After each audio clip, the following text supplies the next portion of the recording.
ওং অখণ্ড সংহিতা বা শ্রীমৎ স্বামী স্বরূপানন্দ পরমহংসদেবের উপদেশ বাণী, পঞ্চম খণ্ড হইতে পাঠ। পৃষ্ঠা সংখ্যা 379-380।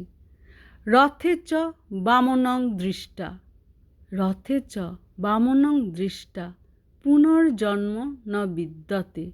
কথাটার মানে কি?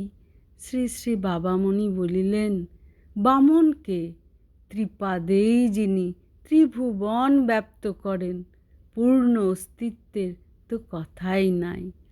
ত্রিপাদ মানে ত্রিগুণ, সত্য রজঃ তম।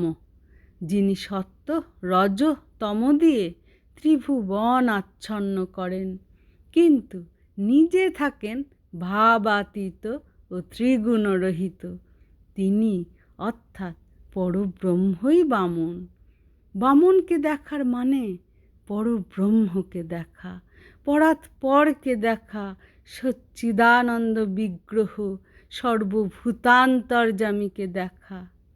রথ মানে তোমার দেহ, রথে বামনাবতারকে দেখার মানে নিজ দেহের ভিতরে সচ্চিদানন্দ পরব্রহ্মকে দেখা। এই দেহ ক্ষয়শীল, ভঙ্গুর, আজ আছে কাল নেই। এই অনিত্য দেহের ভিতরে নিত্য পরমাত্মাকে দেখা। রজ্জু ধরে টানলে যেমন রথ চলে, শ্বাস প্রশ্বাসে তেমন তোমার দেহ চলে।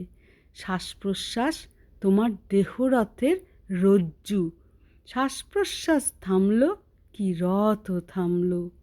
কলা, নারিকেল, আনারস প্রভৃতি হচ্ছে সব যোগ বিভূতি। রথ দেখতে এসে এসব যোগ বিভূতি নিয়ে মশগুল হয়ে থেকো না। মূর্খ লোকে কলা নারিকেল নিয়ে তৃপ্ত হয়, প্রাজ্ঞ ব্যক্তি রথের দেবতা পরমাত্মাকে দর্শন করে কৃতকৃত্য হয়। হরি ওম।